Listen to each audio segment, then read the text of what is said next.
सो चलिए guys, last video में हमने इलेक्ट्रोलाइटिक सेल हम लोग पढ़ रहे थे, जैसे कि यहां पर मेंशन भी है। उसमें हमने क्या पढ़ा, फर्स्ट ऑफ ऑल देखें, हम लोगों ने ये पढ़ा कि इलेक्ट्रोलाइटिक सेल में हम लोग एक इलेक्ट्रोलाइट को भरते हैं और उसमें जो कैटायन होता है बेसिकली वो किस तरफ जाता है, कैथोड की तरफ। और कैटायन जब कैथोड की तरफ जाता है तो वहां जाके रिड्यूस हो जाता है। इसका मतलब कैथोड पे क्या होता है, रिडक्शन। ये हमने पढ़ लिया, ये फर्स्ट पॉइंट था जो कि काफी ज्यादा इंपॉर्टेंट था। दोबारा बोलता हूं, कैटायन किस तरफ जा रहा था, कैथोड की तरफ, ठीक है, क्योंकि कैटायन कैसा होता है, पॉजिटिव, और कैथोड कैसा होता है इलेक्ट्रोलाइटिक सेल में, नेगेटिव। तो पॉजिटिव तो नेगेटिव की तरफ ही जाएगा ना, और वहां पे जाके क्या हो जाता है, रिड्यूस। रिड्यूस का मतलब यहां पर वो करता है गेन ऑफ इलेक्ट्रॉन। क्या करता है, गेन ऑफ इलेक्ट्रॉन। अब ऐसा क्यों, जरा देखो आप, कैटायन कैसा है, क्योंकि कैटायन के पास इलेक्ट्रॉन्स की डेफिशिएंसी है। यहां पॉजिटिव साइन आपको दिखाई दे रहा है, तो गेन ही तो करेगा इलेक्ट्रॉन्स का।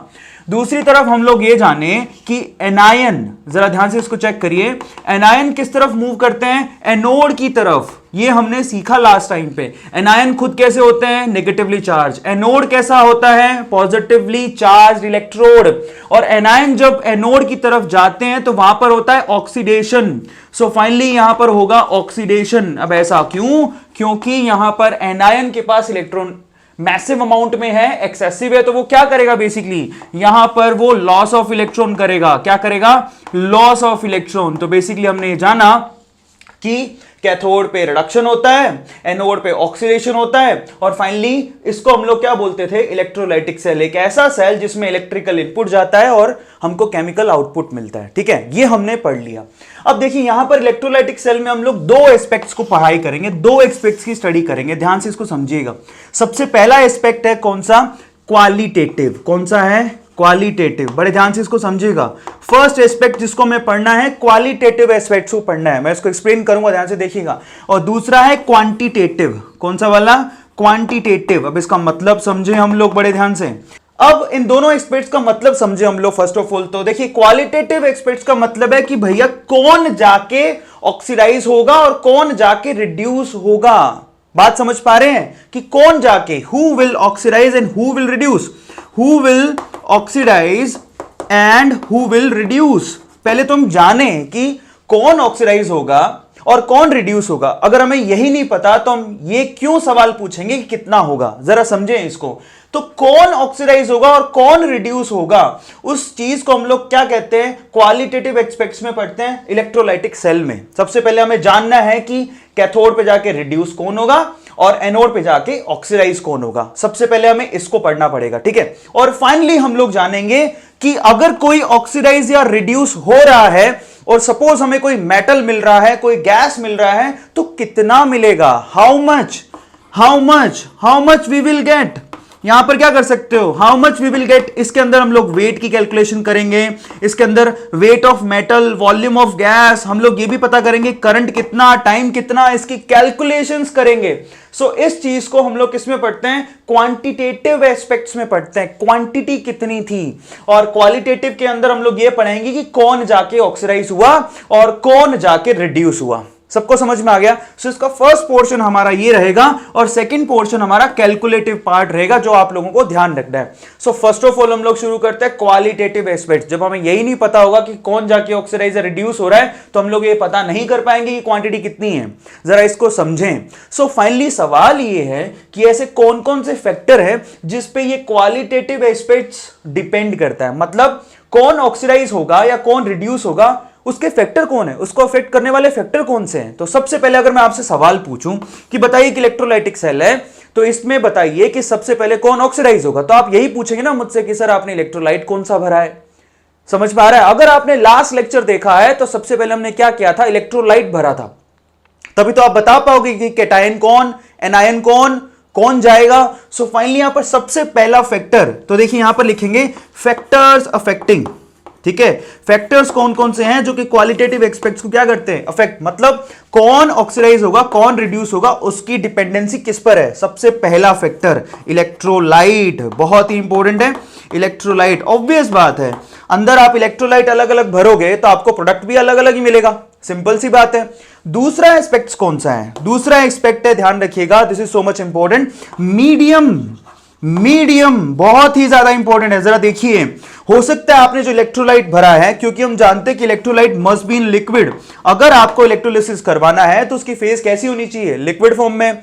अब देखिए यहां पर मीडियम की जरूरत पड़ेगी, it may be aqueous medium, बात सबको समझ में आ गया, it may be aqueous medium. यहां पर पानी इस्तेमाल कर सकते हो, उसके अंदर आप क्या कर सकते हो, जैसे NaCl को पानी में डाला उसको इस्तेमाल कर सकते हो, या फिर हम यहां पर मीडियम कैसा लिख सकते हैं, कोई भी मीडियम नहीं, मतलब यहां पर मोल्टन स्टेट को इस्तेमाल कर सकते हैं। कौन सी स्टेट को, मोल्टन स्टेट, मतलब कोई मीडियम नहीं लिया हमने, जो भी हमारे पास इलेक्ट्रोलाइट था उसको इतना हीट अप किया, फाइनली वो लिक्विड फॉर्म में कन्वर्ट हो गया।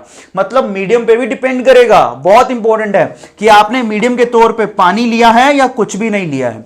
मीडियम और भी हो सकता है, जैसे ईथर, जरा समझें, ईथर तो डिपेंड करता है आपने कौन सा मीडियम लिया है, उस पे आपका प्रोडक्ट डिपेंड करेगा, उसको हम लोग समझेंगे, मैं उसको समझाऊंगा भी एक एग्जांपल के तौर पे।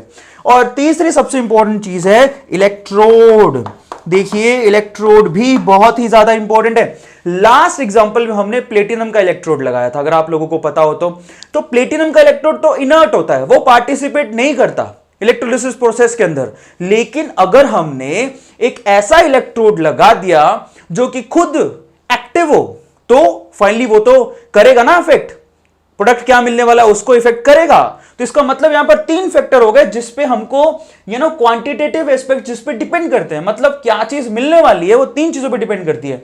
एक तो तुमने इलेक्ट्रोलाइट क्या लिया, दूसरा तुमने मीडियम क्या लिया, एक्वस या फिर मोल्टन या फिर ईथर, इथीरियल बोलते हैं उसको, और तीसरी चीज है इलेक्ट्रोड कौन सा लगाया है। अगर आपने इनर्ट इलेक्ट्रोड लगाया है जैसे कि प्लेटिनम तो कोई फर्क नहीं पड़ेगा, लेकिन सपोज अगर आपने कॉपर का इलेक्ट्रोड लगा दिया, तो आपने सिल्वर का इलेक्ट्रोड लगा दिया, तो आपने जिंक का इलेक्ट्रोड लगा दिया, तो 3 एस्पेक्ट हो गए ना यहां पे हम लोगों को देखने हैं। सो फाइनली इसकी स्टडी हमें करनी है, तो फाइनली हम लोग सबसे पहले क्वालिटेटिव एस्पेक्ट समझेंगे, क्या प्रोडक्ट मिलेगा उसे देखेंगे, इन फैक्टर्स को भी समझेंगे।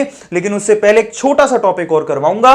देखिए लास्ट टाइम पे मैंने आपको ऐसा एक डायग्राम बनवाया था, ऐसा हमने एक कंटेनर लिया था, उसके अंदर हमने क्या किया था, इलेक्ट्रोलाइट को भरा था और यहां पर 2 इलेक्ट्रोड लगाए थे। आप लोगों को पता होगा बार बार थोड़े ही एग्जाम में आपको ऐसे इलेक्ट्रोड लगा के और ये सेटअप बना के देगा, नहीं, जरा समझें, इतना बड़ा सेटअप बना के नहीं देगा। वहां पर एक बहुत ही सिंपल सा रूटीन वे रिप्रेजेंटेशन है जो मैं आपको सिखाऊंगा, ठीक है। अभी आप समझेंगे, आपको फाइनली समझ में आ जाएगा कि एक्चुअल में उनकी रिप्रेजेंटेशन कैसी होती है, और उसको रिप्रेजेंटेशन को आप पढ़ना भी सीख जाएंगे।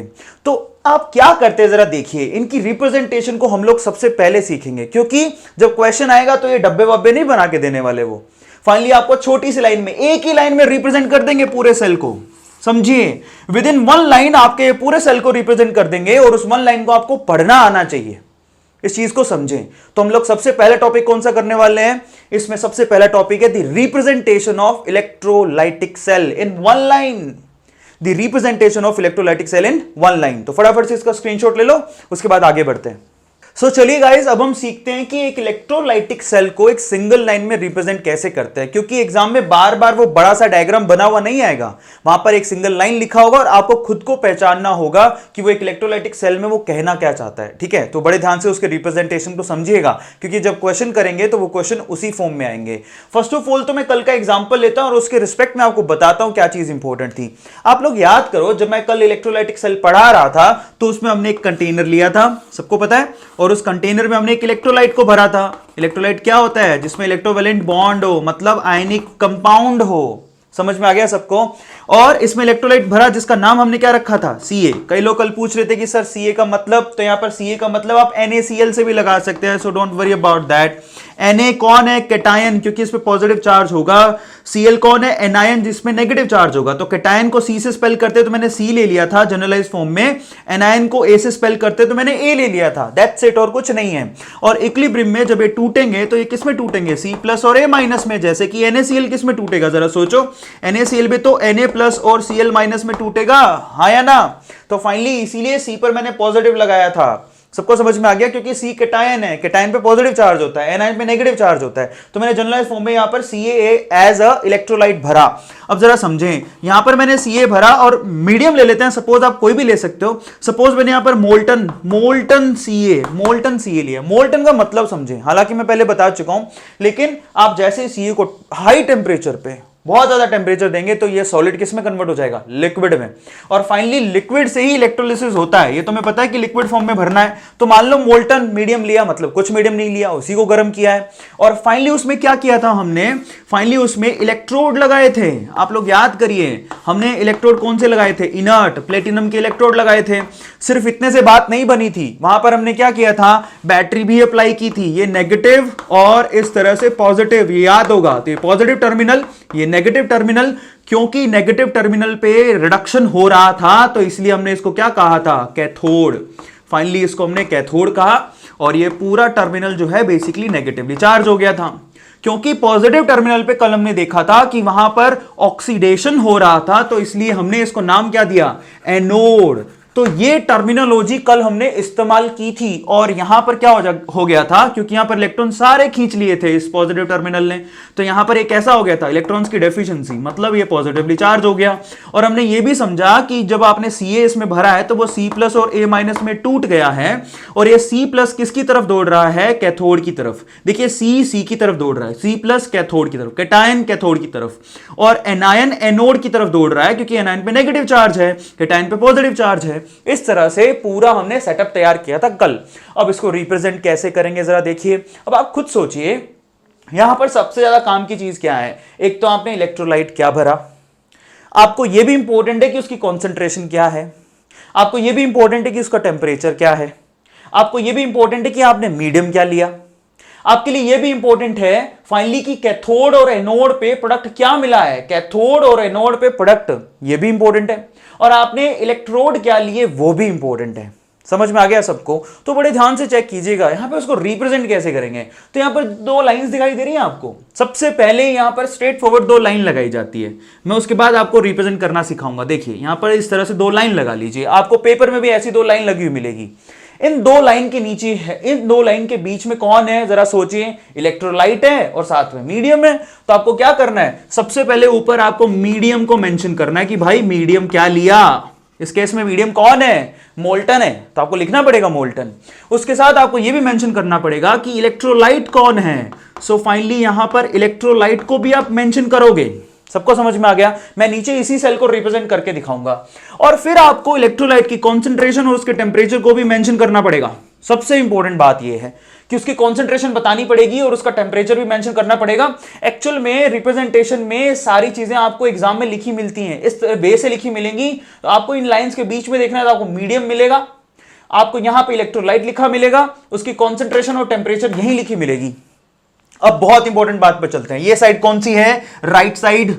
ये देखिए मैं यहां लिख रहा हूं, इसको मेंशन इसलिए कर रहा हूं, ये राइट साइड है आर। अब जरा समझिएगा। और ये कौन सी साइड हो गई हमारी, लेफ्ट साइड। अब आपको एक तरीका बताता हूं, राइट साइड पे आपको रिडक्शन वाले को लिखना है, मेंशन कर लीजिए। राइट साइड पे आपको रिडक्शन वाले को लिखना है। अब सोचिए कि रिडक्शन किसका होता है, कैथोड पर होता है। सो फाइनली राइट साइड पे आपको किसको लिखना है, कैथोड को मेंशन करना है।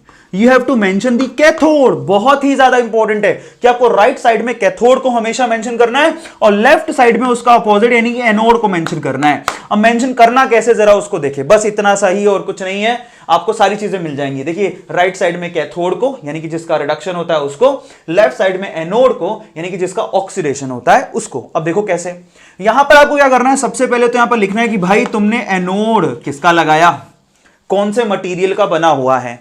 फिर आपको यहां पर मेंशन करना है कोमा लगा के कि यहां पर एनोड प्रोडक्ट क्या है। बहुत इंपॉर्टेंट है, एनोड प्रोडक्ट क्या है ये बताना है आपको। एनोड बताना है कि तुमने कौन सा लगाया, कोमा लगा के एनोड प्रोडक्ट बताना है कि एनोड पे प्रोडक्ट कौन सा है। इसी तरह से यहां पर क्या करना है, यहां पर आपको कैथोड का प्रोडक्ट बताना है। क्या बताना है, कैथोड का प्रोडक्ट बताना है। सबसे पहले कैथोड के प्रोडक्ट को लिखोगे और कोमा लगा के यहां पर कैथोड किसका बना हुआ है उसको लिखा जाएगा। सबसे बढ़िया बात यह है कि ये जो चीजें दोनों कौन से वाली, cathode product and anode product, ये आपको गैस करनी होती है। अगर क्वेश्चन मिला तो प्रोडक्ट आपको गैस करने होते हैं, बाकी एज इट इज सेल में मिलेगा। जैसे कि सपोज मैंने आपको रिप्रेजेंटेशन देखो एक ही लाइन में इस सारे सेल को रिप्रेजेंट करके बता दिया। This is quite easy as compare to that कि वो डायग्राम बनाया जाए। समझ में आ रहा है सबको? अब देखिए एक्चुअल में अगर उसी सेल को मुझे रिप्रेजेंट करना होता इस वे में तो कैसे करता, मैं आपको सिंपल एग्जांपल देता हूं। देखो सपोज वही सेल मुझे यहां रिप्रेजेंट करना है, तो सबसे पहले मैं क्या करूंगा, दो लाइंस खींचूंगा, ये देखिए मैंने खींच दी। उसके बाद मैं यहां पर मीडियम लिखूंगा, बताइए मेरा मीडियम कौन सा है, मोल्टन। अभी मैंने मेंशन किया कि मैं मोल्टन मीडियम में काम कर रहा हूं। अब फाइनली इलेक्ट्रोलाइट कौन सा है, इलेक्ट्रोलाइट हमारा सी है। जरा चेक करो आपने इलेक्ट्रोलाइट कौन सा डाला, ये रहा सी है, वहां उसी सेल का रिप्रेजेंटेशन कर रहा हूं। अब एक और खास बात, जब आपका मीडियम ही मोल्टन है, इसका मतलब सीए के अलावा कुछ भी नहीं है, तो उसमें कॉन्सेंट्रेशन मेंशन करने की जरूरत नहीं है, क्योंकि वहां पर सीए के अलावा तो कुछ है नहीं, आपने पानी लिया नहीं, तो कॉन्सेंट्रेशन की बात ही कहां आएगी। इसका मतलब कॉन्सेंट्रेशन आपको नहीं लिखना है, आपको सिर्फ टेम्परेचर लिखना है। और ऑब्वियसली मोल्टन स्टेट में टेम्परेचर कैसा होगा, बहुत ही ज्यादा हाई। तो इसका मतलब यहां क्या लिखूंगा, हाई टेम्परेचर। सबको समझ में आ गया। अब आते हैं हम लोग राइट हैंड साइड में। देखिए मैं ऐसा कहता हूं आपसे कि बजाय कैथोड को लिखने के सबसे पहले एनोड को मेंशन करो। हमेशा याद रखो, एनोड के प्रोडक्ट को सबसे पहले देखो, उसकी इक्वेशन को सबसे पहले लिखो। ये टेंडेंसी आप बना के चलोगे तो आपके लिए काम आसान हो जाएगा। तो चलो सबसे पहले एनोड की तरफ बताइए कि एनोड किसका बनाया आपने, प्लेटिनम का। कॉमा लगाइए, एनोड पे प्रोडक्ट क्या है जरा देखिए। फाइनली ये रहा एनोड, सबको दिखाई दे रहा है। तो आप यहां पर मेंशन भी कर सकते हैं, एनोड यहां पर पॉजिटिव है और यहां पर कैथोड कैसा होगा, नेगेटिव। ये साइड में मेंशन करा हुआ मिल भी सकता है आपको। प्लेटिनम का आपने एनोड बना के रखा है और फाइनली एनोड की तरफ मिल क्या रहा है, आप जरा चेक करो, ए। सो हमारा यहां प्रोडक्ट क्या है, ए। ये देखिए इस तरह से लिखना है, थोड़ा पास लिख देता हूं ज्यादा आसान हो जाएगा। सो दिस इज पॉजिटिव, हमारा जो एनोड बना है प्लेटिनम का बना है, कॉमा लगाया, प्रोडक्ट क्या है, ए। कितना आसान है। अब यहां पर कैथोड का प्रोडक्ट जरा चेक करो, कैथोड पे क्या मिल रहा है आपको, सी। और एक्चुअली वो किससे बना हुआ है, वो प्लेटिनम से बना हुआ है। इसको थोड़ा पास में कर देते हैं। तो ये रहा वो सेल जो कि मैंने आपको कल समझाया था, उसको वैसा बनाओ और एक ही लाइन में लिख दो। Now which is easy, this one is easy. अब इसको सिर्फ आप समझ सकते हो अगर आपने रिप्रेजेंटेशन को समझ लिया। अगर ये लाइन आपको लिखी हुई मिल जाए तो आप क्या गैस करोगे, आप यही गैस करोगे ना कि देखिए कि हमारे पास जो पॉजिटिव टर्मिनल है, जिसको हम लोग इस केस में एनोड बोलते हैं, लेफ्ट हैंड साइड में लिखा हुआ है, तो वो एनोड हो गया। किसका बना हुआ है, प्लेटिनम का। प्रोडक्ट क्या मिलेगा, ए। हमने मीडियम क्या लिया, मोल्टन, मतलब उसी इलेक्ट्रोलाइट को हमने हाई टेम्परेचर पे गर्म किया। हाई टेम्परेचर पे करने के बाद वो लिक्विड फॉर्म में कन्वर्ट हो गया है। इलेक्ट्रोलाइट कौन है, सी ए। कैथोड की जो प्रोडक्ट क्या है, सी। कैथोड किसका बना हुआ, प्लेटिनम का। कैथोड कैसा होगा, नेगेटिव। अब हमेशा याद रखिए, मैं आपको टेंडेंसी बता देता हूं, राइट साइड में आपको रिडक्शन लिखनी है और रिडक्शन किस पे होती है, कैथोड पे। ये टेंडेंसी आप पूरे चैप्टर में इस्तेमाल करोगे, याद कर लो। राइट साइड में आपको कैथोड को बनाना है क्योंकि राइट साइड में रिडक्शन वाले को लिखना है। लेफ्ट साइड में आपको एनोड को बनाना है क्योंकि लेफ्ट साइड में आपको ऑक्सीडेशन वाले को लिखना है। इस तरह से रिप्रेजेंटेशन होगा इसका। सबको समझ में आ गया। इसको बार बार इस्तेमाल करेंगे हम लोग एग्जाम के अंदर, याद रखिएगा। जब हम क्वेश्चन करेंगे तो इसको इस्तेमाल करेंगे, तो आप इसकी रिप्रेजेंटेशन अच्छे से सीख लो। फटाफट से इसका स्क्रीनशॉट ले लो, उसके बाद आगे चलते हैं। सो चलिए गाइस, अब हम क्या कर रहे हैं, यहां पर इलेक्ट्रोलाइटिक सेल के क्वालिटेटिव एस्पेक्ट्स को पढ़ रहे हैं। क्वालिटेटिव एस्पेक्ट्स का मतलब क्या, सबसे पहले तो उसका मतलब है हु विल ऑक्सीडाइज और हु विल रिड्यूस। कौन जाके ऑक्सीडाइज होगा, कौन जाके रिड्यूस होगा, इसको हम लोग क्वालिटेटिव एस्पेक्ट्स में पढ़ते हैं। जब हमें यही नहीं पता होगा कि हमारा प्रोडक्ट क्या है, तो हम जान के क्या करेंगे कि कितना है। जरा समझिए इसको, क्योंकि आप निकाल ही नहीं पाओगे। सो फाइनली जरा चेक करें कि कौन ऑक्सीडाइज होगा, कौन रिड्यूस होगा, हमें कैसे मालूम पड़ेगा। तो उसमें दो एग्जांपल देता हूं। पहले तो इसकी जरूरत क्यों पड़ी, जरा चेक करिए। देखिए फर्स्ट ऑफ ऑल तो मैं यहां पर दो एग्जांपल किसके दूंगा। पहला एग्जांपल मैं यहां पर ले रहा हूं अगेन NaCl का, और यहां पर मैं मोल्टन स्टेट में लिख रहा हूं उसको। कौन से स्टेट में, मोल्टन स्टेट में। मैं दोनों ही केस में जो इलेक्ट्रोड लूंगा, एक बार मैं इलेक्ट्रोड कौन से ले रहा हूं, प्लेटिनम के। जरा समझे हम लोग, अगर आप ये भी बदल देंगे तो प्रोडक्ट बदल जाएगा। आगे हम लोग इसको देखेंगे। सपोज मैंने इलेक्ट्रोड लिए कौन से, प्लेटिनम के, जो कि इनर्ट होता है।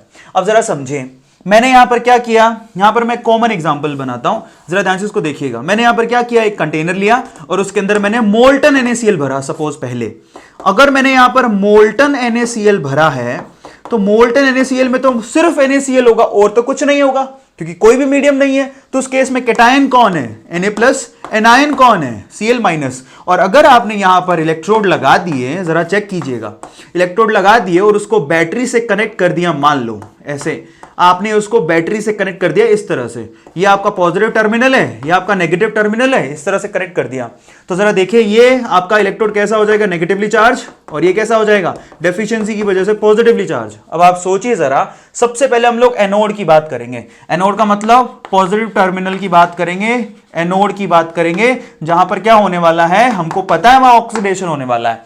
अब सबसे पहले आप क्या करोगे, देखिए प्रोडक्ट को चूज करते हैं हम सबसे पहले आप ये सोचोगे कि पॉजिटिव टर्मिनल की तरफ जाएगा कौन, पॉजिटिव टर्मिनल की तरफ नेगेटिव वाला जाएगा, सिंपल सी बात है। तो यहां पर नेगेटिव कौन है, यहां पर तो आयन ही दो ही है, हमें क्या प्रॉब्लम है, तो नेगेटिव कौन है, Cl-, तो वो गया। जरा देखिए, सबसे पहले Cl- गया, क्योंकि Cl- के पास इलेक्ट्रॉन ज्यादा है, तो वो क्या करेगा, वहां पे जाके इलेक्ट्रॉन को वो क्या करेगा, डोनेट करेगा, किस पर, एनोड पे जाके, और खुद किस में कन्वर्ट हो जाएगा, Cl-, देखिए हाफ Cl2 में कन्वर्ट हो गया, मतलब आपको क्लोरीन गैस मिलने वाला है, ये पक्का हो गया।